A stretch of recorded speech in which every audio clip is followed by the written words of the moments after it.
جی شیخ، ہمارے یہاں جب شادی وغیرہ سب ہوتی ہیں تو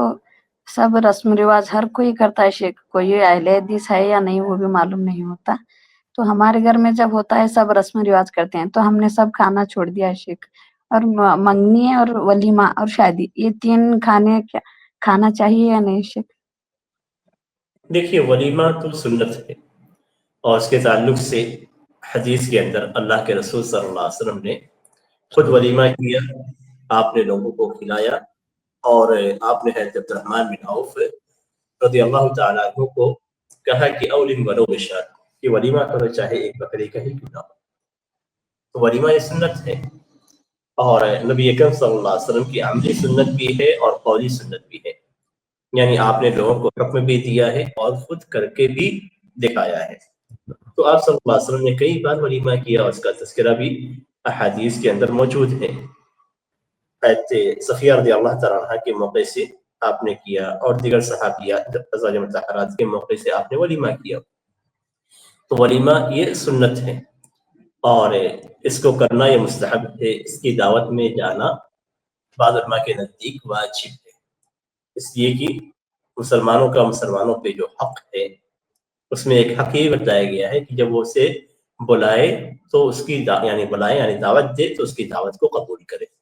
تو بعض علماء کرام نے کہا ہے کہ ولیمہ کی دعوت قبول کرنا یہ واجب ہے، یعنی جانا اور اس میں حاضر ہونا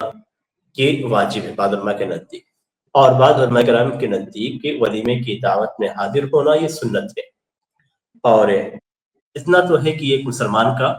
دوسرے مسلمان پہ حق ہے، تو اس اعتبار سے اس کے لیے جانا ہی افضل ہے۔ جہاں تک منگنی کی دعوت کا تعلق ہے، تو منگنی کی جو دعوت ہے شریعت کے اندر صرف جائز ہے، مستحب نہیں ہے، واجب نہیں ہے، ضروری نہیں ہے، اور نہ ہی اس پہ کوئی اجر ہے۔ تو اس منگنی کی دعوت کرنے پہ دعوت کرنے والے کو کوئی اجر نہیں ملتا، یہ صرف جائز دعوتوں میں سے ہے۔ ہاں، اگر اس کے اندر کوئی بھی حرام چیز شامل ہوتی ہے تو وہ حرام ہو جاتی ہے، جیسے منگنی کی دعوتوں میں اختلاط ہو، مرد اور عورت دونوں وہاں پہ ملتے ہوں، محرم غیر محرم اور عورتیں یہ سب مکس ہوتی ہوں، تو مکس اپ ہو تو حرام ہے۔ اسی طریقے سے بعض جگہوں پہ موسیقی وغیرہ چلائی جاتی ہے تو وہ بھی حرام ہے۔ تو اگر کوئی حرام چیز اس منگنی کی دعوت کے ساتھ جڑی ہوئی ہے تو وہ حرام ہے۔ اسی طریقے سے منگنی کی دعوت میں اگر اسراف ہے، آج کل بہت زیادہ اس کا خیال نہیں کیا جاتا ہے، اور اسراف بہت زیادہ ہوتا ہے، یعنی حد سے زیادہ خرچ کیا جاتا ہے، بے جا خرچ ہوتا ہے، اور اتنا زیادہ خرچ کیا جاتا ہے کہ جس میں کئی شادیاں ہو جائیں۔ تو ایسا بھی ہو تو یہ اسراف ہے، وَكُلُوا وَاشْرَبُوا وَلَا تُسْرِفُوا، کھاؤ اور پیو لیکن اسراف نہ کرو، یہ اللہ تعالیٰ نے حکم دیا ہے۔ تو اگر اسراف ہے تب بھی حرام ہے۔ ایسی ہی دوسری دعوتیں جو شادی کی مناسبت سے کی جاتی ہیں، یعنی بعد میں گیٹ ٹوگیدر پروگرام کیا جاتا ہے، تو یہ بھی صرف جائز سے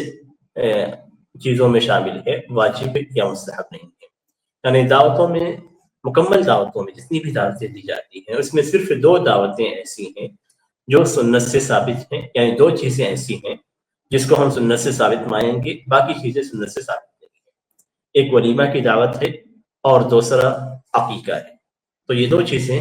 سنت ہیں، باقی جتنی بھی دعوتیں ہیں وہ سب جائز کے حکم میں آتی ہیں۔ ہاں، اگر غیروں کی مشابہت ہے یا کوئی